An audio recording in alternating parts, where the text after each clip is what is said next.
Amen. You may have noticed as well, there are little Jesuses all along the aisle. If you need a little Jesus, anybody need a little Jesus? Everybody needs a little Jesus? Oh, Sean, you always need a little Jesus. And those are to keep or to pass away, pass around, right? Just remind people that they are not alone, that the Lord Jesus is with us and them, and maybe even instigate a conversation. You never know. So we are continuing with our Heroes of the Old Testament series. I'm moving to Moses today, but there is no way to cover Moses in one sermon. So I'm going to start with Exodus passages, and as we go forward, I'm going to drop out of having the actual reading the passages for you and being a part of that. But you'll get the if you want to list and look up later, you should be in good shape to be able to do that. But what I really want to talk about is not just Moses, but miracles, and we'll get to that here towards the end. But before the miracles is not a really super great time for the Israelites. So we start in Exodus 1, maybe. Yep, there we are. These are the names of the sons of Israel who went to Egypt with Jacob, each with his family: Reuben, Simeon, Levi, and Judah; Issachar, Zebulun, and Benjamin; Dan and Naphtali, Gad, and Asher. The descendants of Jacob numbered 70 in all. Joseph was already in Egypt. Now Joseph and all his brothers, and now that generation died. So Joseph was the one who saved his father and taking them to Egypt. But now that group has passed on, and we're moving beyond them, and things now change for the Israelites. They were exceedingly fruitful. They multiplied greatly, increased in numbers, and became so numerous that the land was filled with them. Then a new king, to whom Joseph meant nothing, came to power in Egypt. It's not good news, huh? He said to his people, "The Israelites have become far too numerous for us. Come, we must deal shrewdly with them, or they will become even more numerous. And if war breaks out, we'll join our enemies, fight against us, and leave the country." So they put slave masters over them to oppress them with forced labor. They built Pithom and Ramses as store cities for Pharaoh. But the more they were oppressed, the more they multiplied and spread. So the Egyptians came to dread the Israelites and worked them ruthlessly. They made their lives bitter with harsh labor in brick and mortar and with all kinds of work in the fields. And in all their harsh labor, the Egyptians worked them ruthlessly. The king of Egypt said to the Hebrew midwives, whose names were Shiphrah and Puah, "When you are helping the Hebrew women during childbirth on the delivery stool, if you see that the baby is a boy, kill him. But if it's a girl, let her live." The midwives, however, feared God and did not do what the king of Egypt had told them to do, and they let the boys live. Then the king of Egypt summoned the midwives and asked them, "Why have you done this? Why have you let the boys live?" And they made up an excuse, which is what we do, right? Hebrew women are not like Egyptian women. They are vigorous and give birth before the midwives arrive. So God was kind to the midwives, and the people increased even the more and became more numerous. And because the midwives feared God, he gave them families of their own. Then Pharaoh gave this order to all his people, and this is our prelude for Moses: "Every Hebrew boy that is born you must throw into the Nile, but let every girl live." Now, a man of the tribe of Levi married a Levite woman. This is the priestly class. Those were the list of names was the 12 tribes. The Levites were not given land. They were priests. They would take care of the temple. And so a tribe of Levi married a Levite woman, and she became pregnant and gave birth to a son. So Moses is from the Levite priestly class. When she saw that he was a fine child, she hid him for 3 months. But when she could hide him no longer, got a papyrus basket for him, coated it with tar and pitch. Then she placed the child in it, put it among the reeds along the bank of the Nile. His sister stood at a distance to see what would happen to him. Then Pharaoh's daughter went down to the Nile to bathe. No worries. I'm having clicker trouble. And her attendants were walking along the riverbank. She saw the basket among the reeds and sent her female slave to get it. She opened it and saw the baby. He was crying, and she felt sorry for him. "This is one of the Hebrew babies," she said. Then her sister asked Pharaoh's daughter, "Shall I go and get one of the Hebrew women to nurse the baby for you?" "Yes, go," she answered. So the girl went and got his baby's mother. Pharaoh's daughter said to her, "Take this baby and nurse him for me, and I will pay you." So the woman took the baby and nursed him. When the child grew older, she took him to Pharaoh's daughter, and he became her son. She named him Moses, saying, "I drew him out of the water." So Moses is actually raised in the Pharaoh's household, and they thought he was an Egyptian because of how he danced.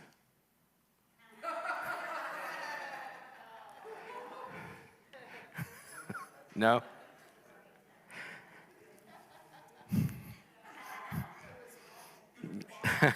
He was walking like an Egyptian. That's right. Now, he wasn't Egyptian, right? So it came out in the end. It came out that he was Hebrew, and then this happens. Moses, if you'll click me to the next. One day after Moses had grown up, he went out to where his own people were and watched them at their hard labor. He saw an Egyptian beating a Hebrew, one of his own people.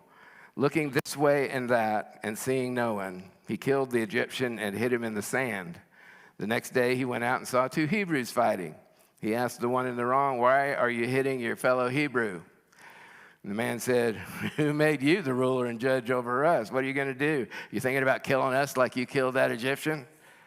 And then Moses was afraid because he thought that he'd gotten away with it and recognized that what he did was known. When Pharaoh heard of this, he tried to kill Moses as well. But Moses fled from Pharaoh, went to live in Midian, where he sat down by a well. So Moses ended up in this story. He ends up saving the flock, the sheep of Reuel. Now, Reuel is another name for Jethro. Depends on what translation you're reading. They are the same dude. Reuel, the name Reuel means friend of God or companion of God.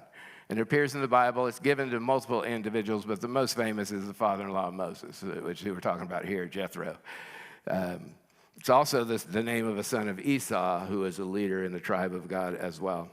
So verse 16, now a priest of Midian had 7 daughters. They came to draw water and fill the troughs to water their father's flock. And some shepherds came along and drove them away. But Moses got up and came to their rescue and watered their flock. When the girls returned to Reuel, their father, he asked them, "Why have you returned so early today?" And they answered, "An Egyptian," because he still looked Egyptian. He was still walking and dancing like an Egyptian. An Egyptian rescued us from the shepherds. He even drew water for us and watered the flock. "And where is he?" Jethro asked his daughters. "Why did you leave him? Invite him to have something to eat." So Moses agreed to stay with him, and he gave his daughter Zipporah to Moses in marriage. Now Zipporah gave birth to a son, and Moses named him Gershom, saying, "I have become a foreigner in a foreign land." And during that long period, the king of Egypt died.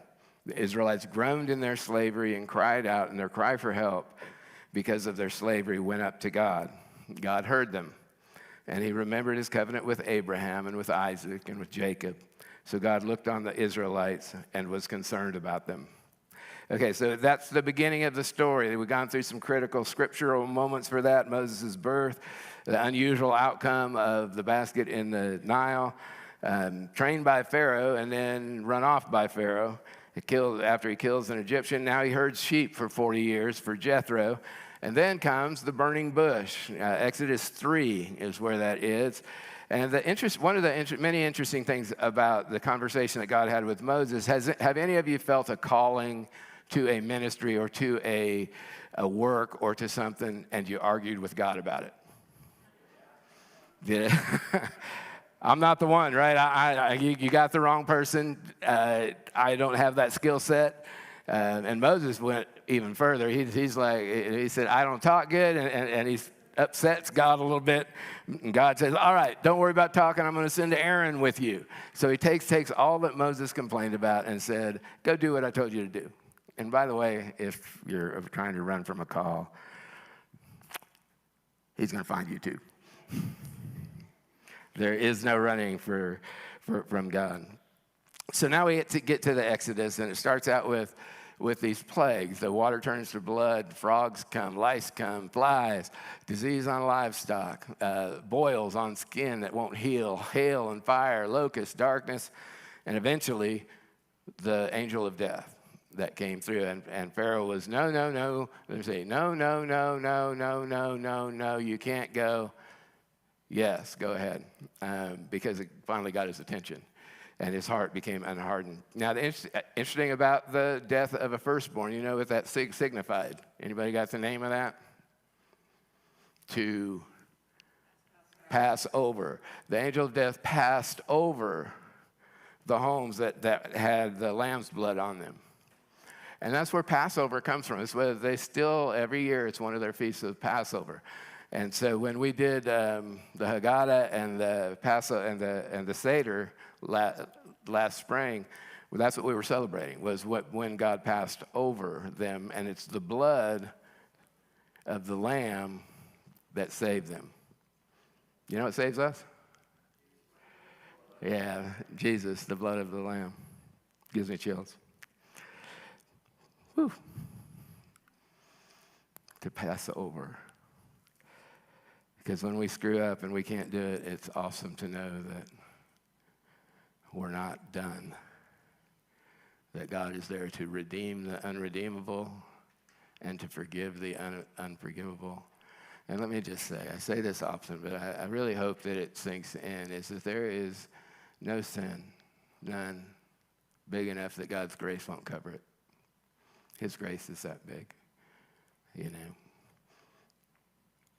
So now Moses, so back to Moses, Passover. So now he's got this group, and they're headed out to the Red or Reed Sea, whichever one, you know, there's a Yam Suf, which is the word means Reed Sea or Sea of Reeds, and Red Sea, it can be translated either way. If it was the Red Sea, it was a really big water that was held up on both sides as they crossed, a huge miracle, right? If it was the Reed Sea, it was shallower water that was dried out so they could get across it, because they couldn't have got across it without a miracle. So it doesn't really matter which way you translate that. I like the Red Sea. I think that's that's been what I grew up with, but I don't care if you think it's Reed Sea, because it's still a miracle, and it still closed back in on Pharaoh afterwards and trapped him and his chariots. And whether it was in 100 feet of water or whether it was in 8 feet of water, it was still a miracle. And that's in Exodus 14. Moses then began the miracles that all through Exodus. You see, Exodus 15, bitter waters made sweet, so they couldn't drink the water. It was sour, and so he got a branch, and he put the branch in, and it made it drinkable. And we talked about the quail from heaven and the manna. So every day, the way the manna worked was that they get up in the morning, they go collect it's just there. It's just there on the ground. They go collect enough for one day. If you collect more than one day, the second day is going to rot anyway. So, and it did, with one exception, the day before Sabbath. You could collect 2 days worth of manna. And so that was how they were fed. Miraculous, right? Everyone, what's your job to get your food? Get up, go outside, go get your food and have it. But the Israelites, as you read through the Old Testament, you're going to find that the Israelites were not a positive, focused group of guys and gals. They weren't like, oh, wow, that's really cool, we got manna. And they went, I remember when we were enslaved in Egypt, at least we had meat, right? So God says, okay. And Andy figured out the number, and I had some astronomical number. Yeah, don't bother. It's okay. It's over 1 million quail show up. And so now they have quail to eat. And this is a pattern for these guys. Then a little bit later, in Exodus 17, they need water. And so Moses gets water to come out from a rock. And then they get to the base of Mount Sinai, this big group. It's Exodus 19 and 20. And then, of course, we have the Decalogue. Right? And if you ever want to just kind of, I don't remember what they are. Like, Betty, what's on the wall behind you back there? If you ever want to, just a reminder, that's they are posted back there. There's also, this is also probably just as important, well, maybe not just as important, but it's important. Invite people. Invite people to the cross. That was a former Minty Swanson. She's an artist and was made that some years back and donated it to us. And it's to remind us that to invite people to interact and to know our God. So you shall have no other gods before me. Don't make idols. Don't take the name of the Lord your God in vain. Remember the Sabbath day to keep it holy. Honor your father and your mother. Don't murder. Don't commit adultery. Don't steal. Don't bear false witness. Don't covet. And that's kind of the big 10 that we follow even today. And Jesus fulfilled the law, but this is still a core part of our faith tradition. So that's what Moses, and then God, with his finger, makes them into tablets. And Moses, they're doing all, they're having these conversations, and it's not going well down at the bottom of the mountain because the Israelites are being the Israelites. And so they decide that Moses is taking an awful long time. And so they decide to gather up all the gold they can get, and they're going to make themselves a golden calf because you have to have something to worship, as they did in Egypt. So we're going to do that here. And so they made the golden calf, and God was not very happy with them. Moses was really unhappy with them. In fact, he threw the 10 tablets down and broke the tablets that, how you know God or Moses has a temper? God himself wrote these tablets, and Moses broke them on the ground. He's like, how mad would you have to be to take what God, the miracle of God having written these and go, boom, So he was not happy. He got another set later up on the mountain. But that was not a good time. So after it came down and they made it to the promised land, and they sent 12 spies into the promised land. They sent them in there so that they could see what the land was. And 10 of the 12 came back and said, man, there's giants in there. We can never take over this land. We can't do it. And then you had Joshua and Caleb, who came back toting like these huge fruit. And they go, let's go. It's time. God has given us this land. So they at least saw the miracles. But the others, it's like you wake up to a miracle in the morning. You go to bed to a miracle at night. It's a miracle after miracle after miracle after miracle after miracle.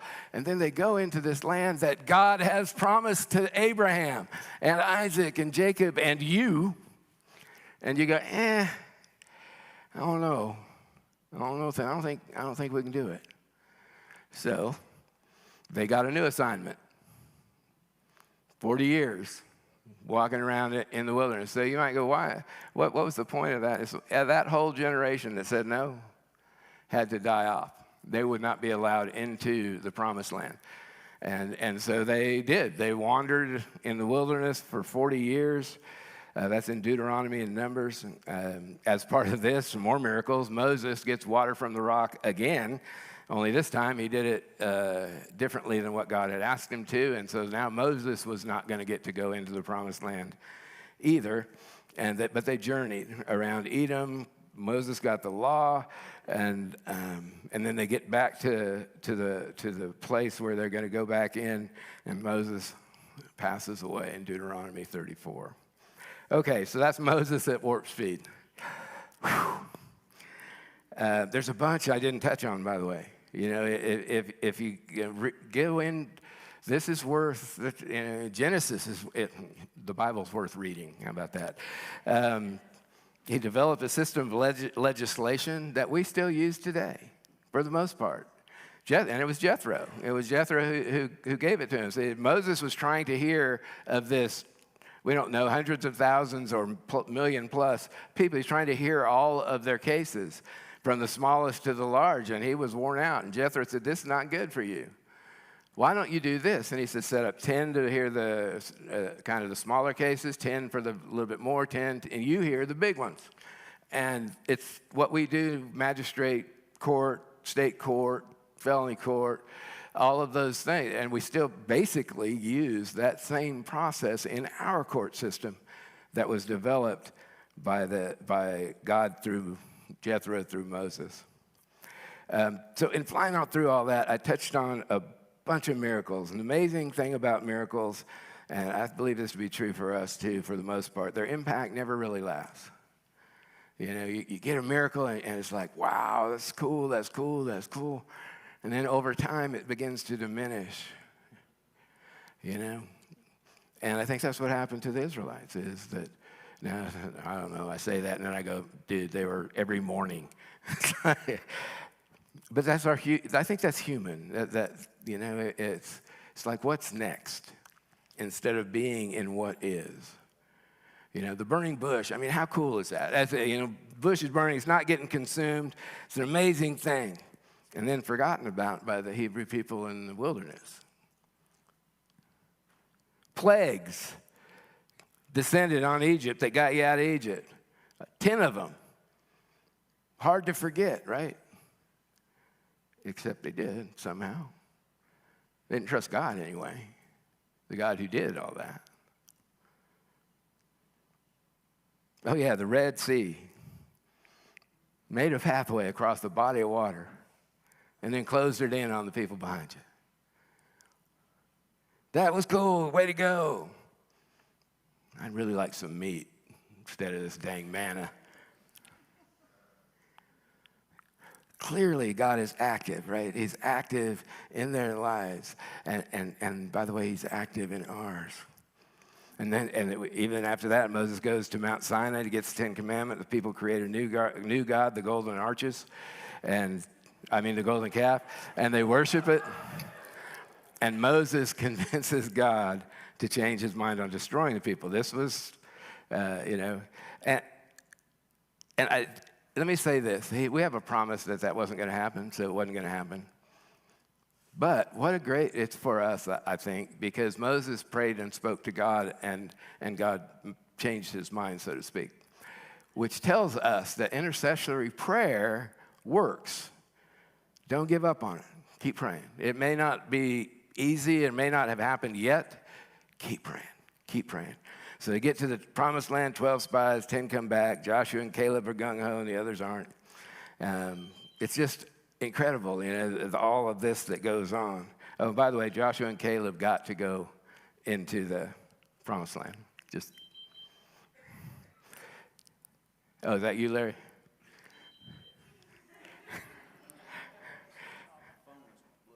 Oh, you need a candy bar?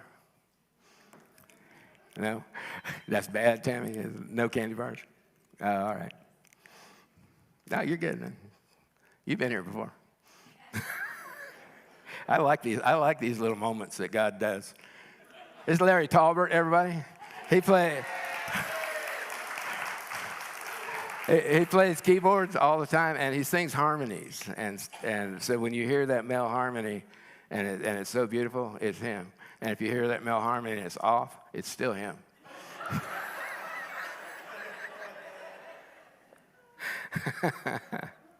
The Israelites experienced all these miracles, but they moved on to complain about what they didn't have. And why I've got us to this point this morning is that I think we do the same thing all the time. I think we do the exact same thing all the time. We forget things like, where does science come from? God. All this technology and stuff going on, you know where the originator of that is? God. Isn't that crazy? We want the big miracles, right? Give me the raise them from the dead. Give me the grow a new limb. Give me the supernatural, heal that cancer and all those things. We want that. But if that's all we see, I believe we miss millions upon millions upon millions of little miracles that are going on every day. Let me ask you this, and this is not rhetorical, so shout out what you think. If Moses, right, talking about Moses, if he showed up today, in our world today, from his world then, and he looked around, and he saw our world, what would he think?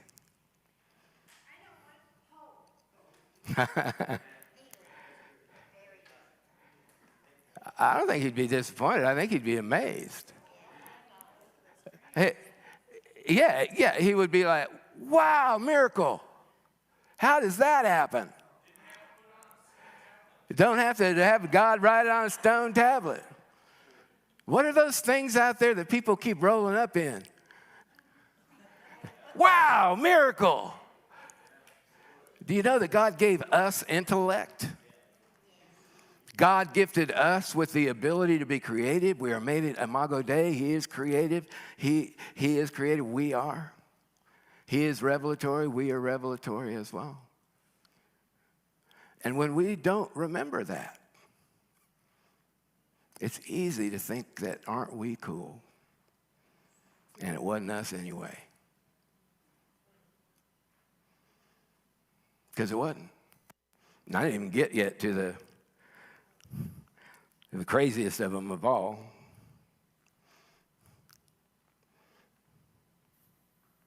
How many of you woke yourself up this morning? Or just woke up?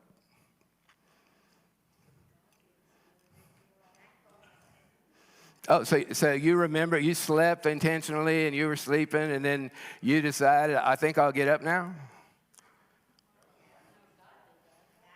How does that even happen? Right? It's how we're made. You know, how do I do this? I mean, how crazy is that? Apparently the brain sends some impulse down into my arm to my hand, and now I can do things. I can, you know? How? The originator of us is God.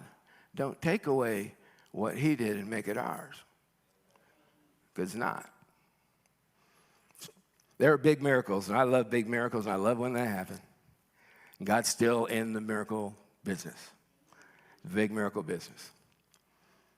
But man, if I don't recognize the little miracles, I am missing God everywhere I look.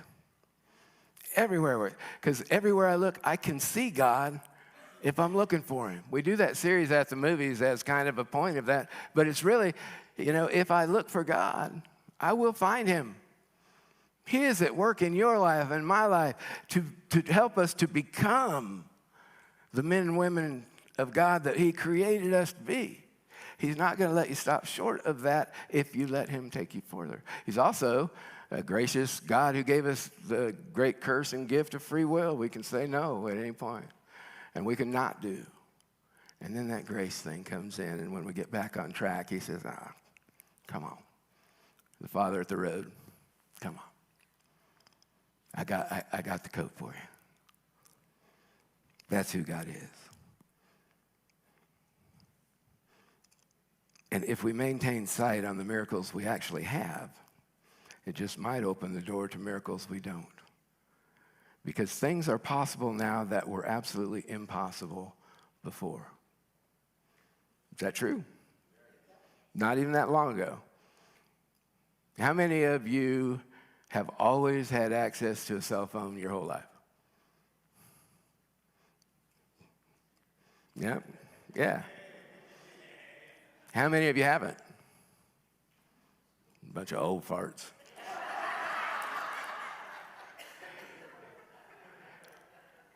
Yeah, technology, my goodness. And there's good in that, guys, and there's tough in that, because social media is its own animal, and there's good and bad that come from that. You know, but what was once impossible became possible somehow. And I would argue that it's because God worked within one of us to begin a process. And it may not even have been us that was the end point. We may have been one of the early ones planting seeds and working on something. It may not be until generations later that it comes to fruition. And then voila, you got a TV. Anybody can tell me how a TV works?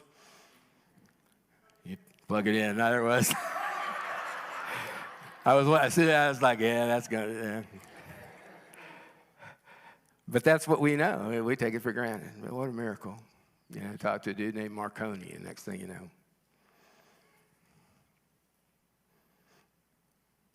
But I wonder what we think is impossible that will be made possible in the future. And I hope that we will see God in the midst, because God is in the midst of all of it. And I hope that gives us an attitude of gratitude grace, wonder, awe. To live in that place of, man, isn't it amazing what God has done? Isn't it amazing what God has done? So the question, how can we live in a way that reminds us what God has done? Where we see God in everything, where we say he's omniscient and omnipotent, so we see God in everything and everywhere because he's there. And I think we'd probably even find it easier to talk about our faith. Telling our story, right? Our God story. Being a witness, share what we've seen, heard, and experienced of God, and not complicating it, keeping it simple.